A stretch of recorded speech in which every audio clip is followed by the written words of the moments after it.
Torah isn't just laws and stories. It's a spotlight pointing to Jesus. Genesis, the promised seed. Exodus, the Passover lamb. Leviticus, the high priest. Numbers, the living water. Deuteronomy, the prophet greater than Moses. From the beginning to the end, the Torah whispers Jesus in the Torah. Shalom, everybody. Welcome to this week's journey through Torah. This week, we're in Parsha Korah. We're going to talk about this guy, Korah. It's in Numbers 16:1 to 18:32. If you haven't read it yet, I encourage you to go back and read the Parsha. And if you don't have the time to do that now, go back and do that, okay? So we don't always get the chance to go through everything. And then sometimes we'll make connections that you're not going to get unless you actually read to see the connection. So that would be helpful as well. Okay, so when we talk about Korah, we're talking about rebellion, we're talking about leadership, all of our favorite things, right? But consider this. Yahweh desires us to be a community of people. And in a community of people, we all have different roles, we all have different functions. And that's it. That's all it is. We have different places in the community. We have different characteristics, we have different traits, we all enjoy different things, we all like things, dislike things. We have our own personalities, but it's when we are all together is when the body is whole. When we're all doing our part is when the body was whole. Now, Korah, his family tribe, he was a Levite, okay? But his family tribe were the ones responsible for carrying the holy things. That was a big responsibility. Can you imagine to actually carry the ark, being permitted to do so? There was protocol to that. Remember, you're not supposed to touch the ark or you would die, right? But there was protocol to do that. But can you imagine carrying the ark? I mean, their responsibility was to carry the holy things, but they didn't want that. Korah did not want that. He wanted something else. That wasn't good enough for him. He wanted something else. And so for us, are we willing to take our place in the community where Yahweh has put us to use your gifts and talents in a way that benefits the body, not just in a way that I want to? Because sometimes we want what was given to somebody else. We have to learn to work together, and we have to learn to be trained and accountable and all those things. And the people were saying, Moses, you led us out here to die. They weren't following Moses. They were following Yahweh. They had the evidence of the pillar of fire and the cloud, and that was going before the people. Just because Moses was up at the front didn't mean that, Yahweh wasn't leading them. No, Yahweh was leading them, but they blame Moses when things didn't go the way that they think it should. So we need to be careful as well. When we're working our parts in the body, we need to submit to one another and help each other out, because sometimes we want something. It might not even be wrong, but it's not going to be helpful to the rest of the body. It could actually cause damage in other places, but we don't see that. We don't get that. So we have to learn to work together for the benefit of all, okay? Where we can all receive a blessing, you and everyone else, right? And consider, so we had Moshe with Korach and all the different people that were doing these things. Guys, even Yeshua had Judas, he had his disciples, but Judas betrayed him, which we know this is the way it was to be. But here's the idea. We need to be that place in the body to bring encouragement. We need to be that place in the body to help each other out. And if we're all doing what we're supposed to be doing, then we're all learning from each other. We're all helping each other. We're all doing the things that glorifies the Father, okay? So before we get into that, let's start off with a couple other verses here.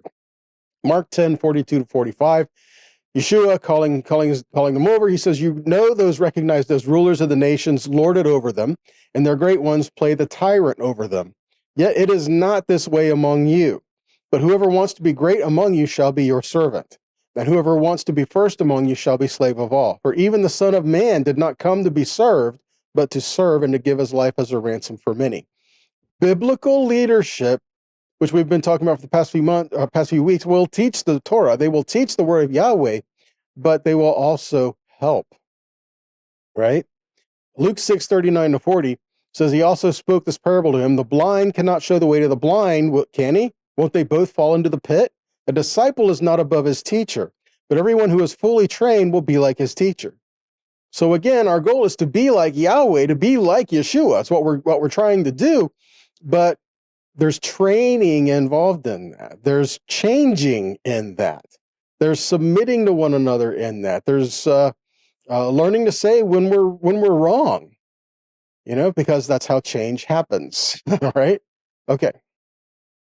Proverbs 11:14 says, "Without guidance, the people fall, but with many counselors, there is deliverance." So again, taking counsel and then discerning these things to be able to see what is the heart of the Father, what is the heart for these things. And again, that only happens best when we are together, when we're just not on our own, where we don't have that. Romans 12:3-8 says, "For through the grace given to me, I say to everyone among you, not to think more highly of yourself than you ought to think, but to use sound judgment, as God has assigned to each person a measure of faith. For just as we have many parts in one body, and all the parts do not have the same function, so we who are many are one body in the Messiah, and everyone parts of one another.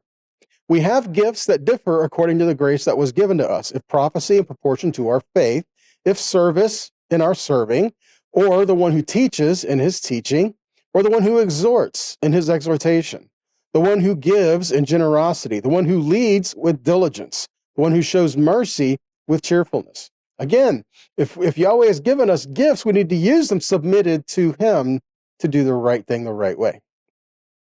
James 3:1 again says, "Not many of you should become teachers, since you know that we will receive a stricter judgment." There is accountability and responsibility when you're handling the word of Yahweh. If you're wrong, that's not just error for you, you're propagating error for others. Okay, so you have to be accountable if you've led other people astray. And Yahweh has given warnings throughout the scriptures about those who lead the sheep astray, right? Philippians 2:3-5 kind of reveals the heart for service. Is it a matter of, I want to serve Yahweh, but only in the way that I want to serve him? Or do we want to serve him wherever the need is? Because a lot of times we see a need and we don't want to do it because, let somebody else do that. But if you see the need, shouldn't you help fill it? A lot of times Yahweh has shown us the need so that we can do something about it. Either we know someone who has that, who can do that, or maybe we can help in some way. Again, the parts of the body fitting together. Philippians 2:3-5 says, "Do nothing out of selfishness or conceit, but with humility consider others as more important than yourselves, looking out not only for your own interests, but for the interests of others. Have this attitude in yourselves, which also was in the Messiah Yeshua." So how is it if you are doing things that isn't seen? Do you still do it? Do you still do it well? Or you do it good enough? For things that are not seen, things you're not going to get any credit for. Do we do it because it needs done? Because it honors Yahweh and glorifies Yahweh? Or we're only going to do something if I get something out of it? See, that reveals the heart, doesn't it? So biblical leadership and authority is servitude. It's serving. It's a heart that cares and wants to do the right thing. Okay. So when things don't go the way that we think they should, what is our response to that? And that goes back into kind of leadership and that kind of thing. When we don't go the way things should, do we walk away? Do we get mad? No, I should have that, and we walk away. Like Korah, he wanted Moses' and Aaron's job, right? It wasn't his place to do that. He had a responsibility. He didn't want to do his responsibility. He wanted to do something else. Do we walk away from the truth if we don't get what we want? Or do we try to find another truth that lines up with what we want? Oh, see, that's the testimony of the Holy Spirit because that bears witness to me. No, that's what I want to do, and that's what I was looking for. And when I found it, I felt good in that, although it might not be what Yahweh wants for us. Again, we have to learn to discern even ourselves and to discern even our own hearts and our own ways, right? Why do we want the things that we want? Why do we do the things that we do? Mark 9:33-35. So when they came to Capernaum, when Yeshua was in the house, he began to ask the disciples, "What were you discussing along the way?" See, when they were all walking together on the way to Capernaum, they were arguing with each other, right? About what? Well, let's keep going. Verse 34. So they kept quiet because on the way they had argued with one another about who was the greatest. They're arguing about who's the best, who's the greatest. He loves me more. I've done more stuff. And all this arguing back and forth and back and forth. So sitting them down, he called the 12 and he said to them, if any man wants to be first, he will be least of all and the servant of everyone. That's the heart that was there. Matthew 8:5-13. Again, when Yeshua came to Capernaum, the centurion came begging for help. So now he's back in Capernaum. Master, he said, my servant is lying at home, paralyzed, horribly tormented. Yeshua said, I'll come and heal him.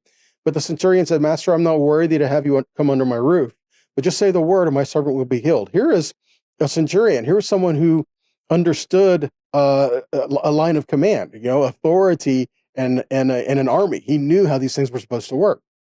And this is why he had faith in Yeshua, because he believed Yeshua was who he said he was. And if he was, then he has the authority to do this. And that was considered great faith. Let's keep going. Verse 9. For I also am a man under authority with soldiers under me. I say to this one, go, and he goes. To another, come, and he comes. To my servant, do this, and he does it. Now, when Yeshua heard this, he marveled and said to those who were following, Amen, I tell you, I have not found anyone in Israel with such great faith. This man had great faith because he understood authority. He understood that all authority in heaven and earth had been given to Yeshua, and if Yeshua just said the word, it would be done. No question, it would be done. Why? Because that's the order of things work in the kingdom. We receive from our King, and that's the way it is, right? Verse 11. I tell you that many will come from the east and the west, and they will recline at the table of Abraham, Isaac, and Yaakov in the kingdom of heaven. But the sons of the kingdom will be driven out into outer darkness, and that place will be weeping and gnashing of teeth. Then Yeshua said to the centurion, go, as you have believed, let it be done for you. And the servant was healed in that same hour. All he had to do was to speak the word, to just say, that's going to happen, and it happens. He understood that. Matthew 28:16-20. So now the 11 disciples went to Galilee, and the mountain Yeshua had designated. When they saw him, they worshipped, but some wavered. And Yeshua came to them and spoke to them, saying, all authority in heaven and earth has been given to me. See that? And he wasn't gloating in that. He was making the declaration. He was telling them this is the way it is. Then he tells them to go in his name, to go into the earth and to proclaim the kingdom, proclaim the good news, and wherever they are, live like that. Because Yeshua had received this authority, then he says, because I have that, so do you. This has been given to you. Because he said, I have this authority, now I am telling you what to do with it. Just like the centurion was saying, right? So all you have to do is say the word, and it's going to happen. This is what was going on here. So what happens with Korah? Rabbi Jonathan Sachs says this in a pretty good way. He says that Korah misunderstood the nature of spiritual leadership. He thought it to be a matter of status rather than service. Oh, I want it to be a status symbol. I want a place of status. No, the higher you were in authority, you were a servant. You had to have a servant's heart. You had to serve Yahweh and serve the people. A leader doesn't stand above the people. He serves the people and he serves Yahweh. The highest accolade given to Moshe is that he was called the servant of the Lord, Deuteronomy 34:5. Let's take a look at that. So Moshe, the servant of Adonai, died there in the land of Moab, and he was from the mouth, as was from the mouth of Adonai. So Moshe, he was a servant. He didn't try to impose his own will over the people. He didn't try to change what Yahweh said. He continually pointed the way to Yahweh. That's who they followed. He wasn't trying to draw people to himself. He was showing the people Yahweh. When the people came to him, he directed them to the word of Yahweh and to his heart and his ways. And that's what Yahweh says, again, regarding even shepherds within the community, right? Even shepherds in the body. He says that he will provide shepherds after Yahweh's heart. Now, notice in this as well, he didn't say he was going to provide shepherds who were perfect people, because, guys, nobody is, okay? So we can't say, oh, because a person is a shepherd in the community, that they have to be perfect. No, they're not. We know this. But there are certain characteristics they are supposed to have, the biggest one of which is, are they pointing people to Yahweh, not themselves? Are they pointing people to Yahweh? Jeremiah 3:14-15.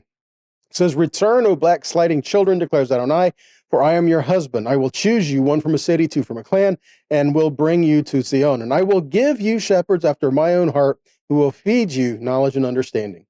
Ezekiel 34, 7-16 says, therefore shepherds hear the word of Adonai. As I live, is a declaration of Adonai, as surely as my sheep became prey, my sheep became food for all the beasts of the field, because there was no shepherd. Nor did my shepherds search for my flock, but the shepherds fed themselves and did not feed my sheep. Therefore you shepherds, hear the word of Adonai. Thus says Adonai Elohim, behold, I am against the shepherds, and I will demand my flock from their hand. Now, he didn't say he's against all shepherds. He says he's against these shepherds, right, that are doing this. Says, I will dismiss them from tending the flock. The shepherds will no longer feed themselves. I will rescue my sheep from their mouth, so they will not be food for them. Thus says Adonai Elohim, here I am, I myself will search for my sheep and seek them out. As a shepherd seeks out his sheep on the day he is among his scattered flock, so I will seek out my sheep, and I will rescue them out of the places where they have been scattered on a day of cloud and thick darkness. I will bring them out from the people. I will gather them from the countries. I will bring them back to their own land. I will shepherd them upon the mountains of Israel, by the streams and in all the habitable places of the land. I will shepherd them in the good pasture. Their grazing place will be on the high mountains of Israel. And there they will lie down on good grazing ground. They will feed in rich pasture in the mountains of Israel. And I will tend my flock, and I will make them lie down, as a declaration of Adonai. I will seek the lost, bring back the stray, bind up the broken, strengthen the sick, but the fat and the strong I will destroy, and I will tend them with justice. All of this, we have a picture of Yeshua being our good shepherd. Matter of fact, Yeshua said that, John chapter 10. I am the good shepherd. The good shepherd lays down his life for the sheep. The hired worker is not the shepherd, and the sheep are not his own. He sees the wolf coming and abandons the sheep and flees, and the wolf snatches and scatters the sheep. The man is only a hired hand and does not care about the sheep. So I am the good shepherd. I know my own know me, just as the Father knows me, and I know the Father, and I lay down my life for the sheep. And I have other sheep that are not from this fold. Those also I must lead, and they will listen to my voice, and there will be one flock and one shepherd. So this is what Yeshua is saying. Our goal is to be one people, one body called by his name. But even in there, we have people to help us keep focused, keep our vision on the right way, right? Even we saw in the wilderness, there were leaders over 10s, 50s, hundreds, thousands. Well, they were not to have, different congregations. No, they were one people, but they had to keep the focus on the same thing. So understand, leadership is for order and for protection, not for hardship. Okay. I know there have been abuses and misuses of authority. There have been people who were supposed to be biblical leaders and they are not. I know that the system is broken. Okay. But it doesn't change what Yahweh declared. It doesn't change what he said is his heart for us. Right. So if we have a person who just has a bunch of ambition, all they want to do is status and to self-promote. That's not what we're to do. We're to help the flock. We're to help each other. We're to keep our focus on Yahweh together. It's not just about, I have to be seen. It's about, how do we serve? How do we pray? How do we help people? They consider themselves servants behind the scenes. I don't have to be seen to do what Yahweh is asking me to do. See, are we there? There's a lot that happens that isn't seen. Do we have to make sure that it's seen, that everybody knows that? No. Matter of fact, that was one of the issues that they had with Moshe when he went up on the mountain for 40 days and he was gone. He's like, this is the Moses guy. He's been gone. We don't know what's happened to him. Let's make a golden calf. So, it's like Moses is gone. He's obviously not doing anything. So let's do our own thing. No, let's keep our heart and our focus on Yahweh. And we have people in our communities to help us do that. Okay. Hebrews 13:17 says, obey your leaders and submit to them, for they keep watch over your lives as people who will have to render an account. So make it a task of joy for them, not one of groaning, so there's no advantage to you. Guys, understand, anyone who is a leader in the body of Messiah, like we just said in James 3, anyone who is a leader, anyone who is a teacher, Anyone who is trying to give the word to people and try to do these things is held to a different place of accountability. They're held to a higher standard. Okay, um, and if they've done things that are wrong, they will be judged for that. Okay, it's Yahweh who is going to judge that. He's going to do that, not you. Right? And I'm not telling you to stay in an abusive situation either. Okay, please don't misread me or try to read between the lines, see what I'm saying. No, I'm saying what I'm saying. Okay, if you're in an abusive situation, you should not be there. Okay, but that doesn't change that there are those after Yahweh's heart who's not going to be abusive, but also understand telling you no is not abuse.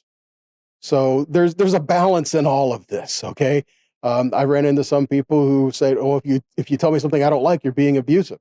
No, part of being a shepherd or being a teacher, being a leader in the body is telling you the things that you don't want to hear. But it's doing it because we care, doing it because we want to see good for you, not because, oh, you have to do it my way. There's a difference. Okay, that's not what we're talking about. It's about pursuing the Father and pursuing Him together.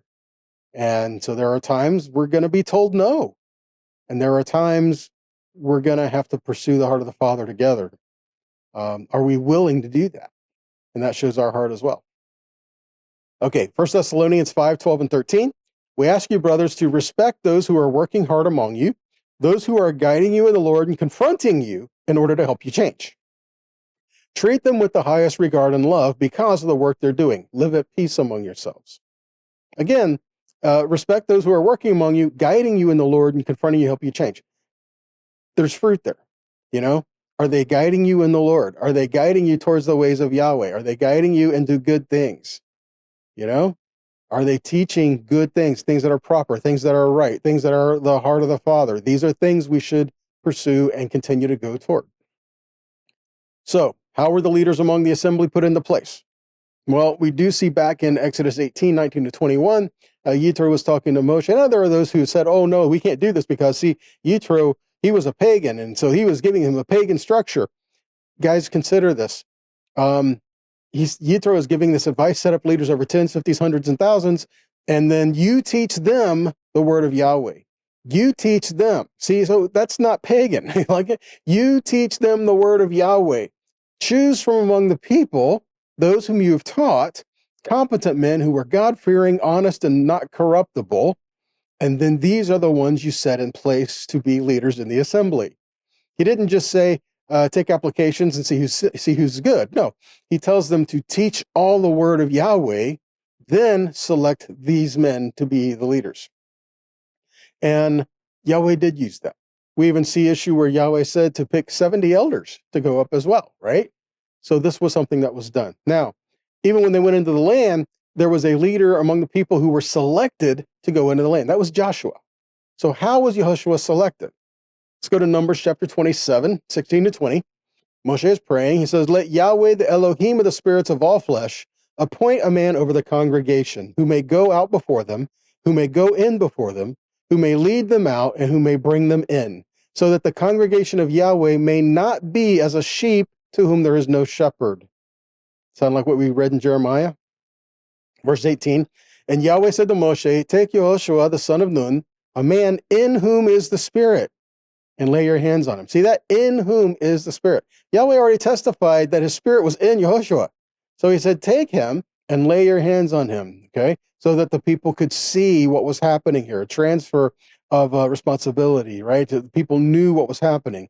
Verse 19, and cause him to stand before Eleazar the priest and before all the congregation, and give him a charge before their eyes, and you shall put from your dignity on him, so that all the congregation of the sons of Israel will listen. So Titus 1, verses 7 to 9 talks about leaders as well. So the testimony for Yehoshua, in him is the Spirit, right? So not just because, oh, Joshua's very zealous, so let's make him a leader. Zeal does not make a leader. Zeal might get people excited, but you can be excited running off a cliff, okay? So it's not just zeal we're talking about. There has to be more to it.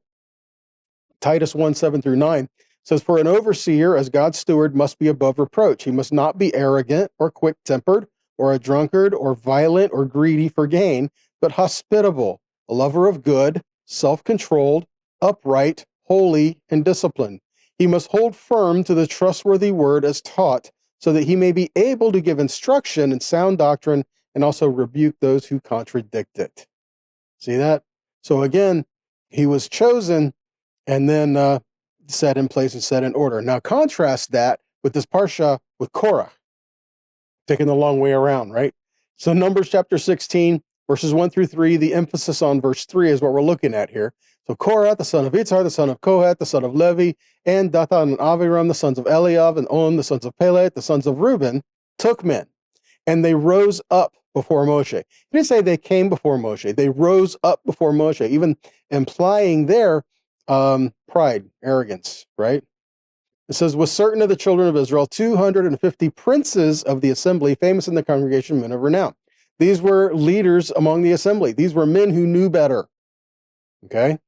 And verse 3, and they gathered themselves together against Moshe and against Aaron. And they said to them, you take too much upon you, seeing all the congregation are holy, every one of them, and Yahweh is among them. Wherefore then do you lift yourselves up above the congregation of Yahweh?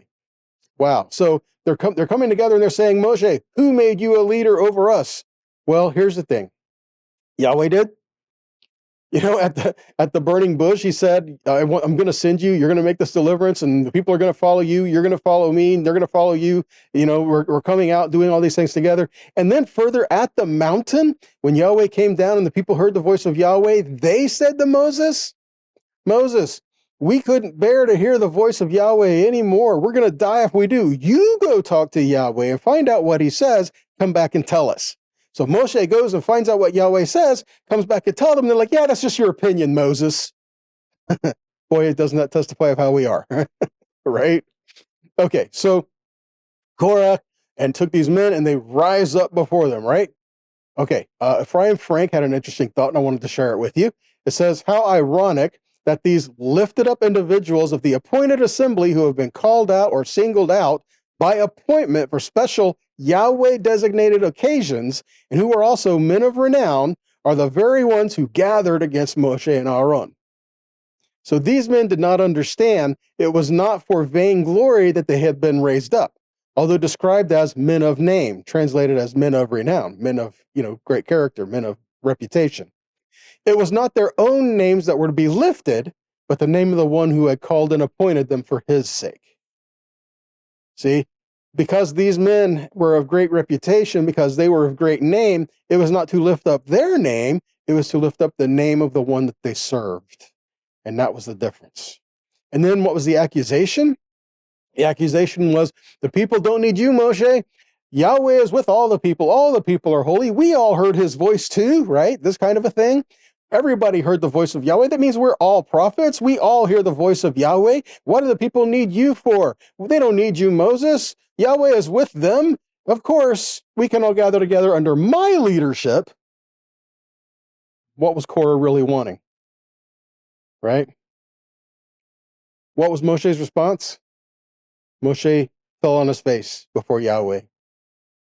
He humbled himself before Yahweh. He didn't even get in the argument with Korah. He just fell on his face.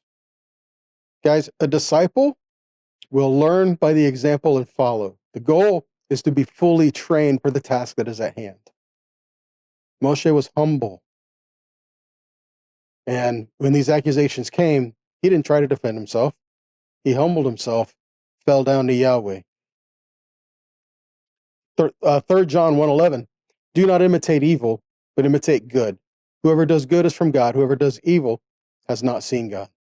And again, Isaiah 8:16, bind up the testimony, seal the Torah among or within my disciples.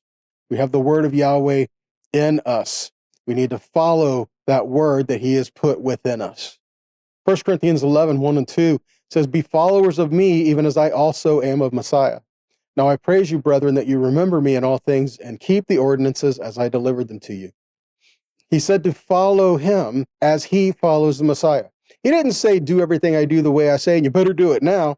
What he's saying is, guys, I have tried to show you the way you're supposed to do. I have tried to keep the heart of the Father before you. I've tried to instruct you in his words. Keep doing these things. Okay? And then he says, remember these things. Do these things. Be a student. Be a disciple. The word disciple means student. Okay? Talmidim is from the word lamad, which means to learn. Student. And if you break down the word Talmud, it's interesting because, each letter has a meaning. And if you put the meaning of the letters together, Talmud means the mark of the shepherd or authority, the mark of the shepherd by a mighty hand that leads us to the door. If we are a disciple of Yahweh, you have on you the mark of the shepherd by a mighty hand, because that's what he has done for you. He delivered you by a mighty hand. And that leads us to the door, which is him. Be a disciple. Walk in his ways. Follow him. But that means follow his example as well. Yeshua, who had all authority over the entire universe, everything that was created, he has authority over. And he said, I came to serve. Learn from his example and learn to be like him and continue to pursue the heart of the Father together and all that.